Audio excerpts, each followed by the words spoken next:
దక్షిణాఫ్రికాతో జరిగిన 5 టీ20ల సిరీస్ను టీమిండియా ఘనంగా ముగించింది. అహ్మదాబాద్ వేదికగా జరిగిన ఆఖరి మ్యాచ్లో 30 పరుగుల తేడాతో సౌత్ ఆఫ్రికాపై విజయం సాధించింది.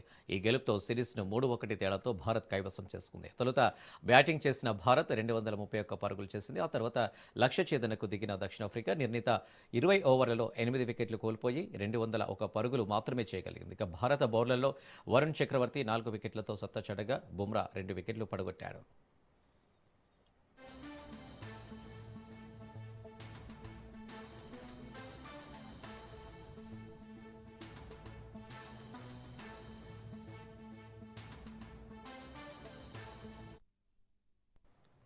భారత్ నిర్దేశించిన 232 పరుగుల భారీ లక్ష్యంతో బరిలోకి దిగిన దక్షిణాఫ్రికాకు ఓపెనర్లు క్వింటన్ డికాక్, రీజా హైండ్రిక్స్ శుభారంభం అందించారు. డికాక్ దూకుడుగా ఆడి భారత బౌలర్లపై విరుచుకుపడ్డాడు.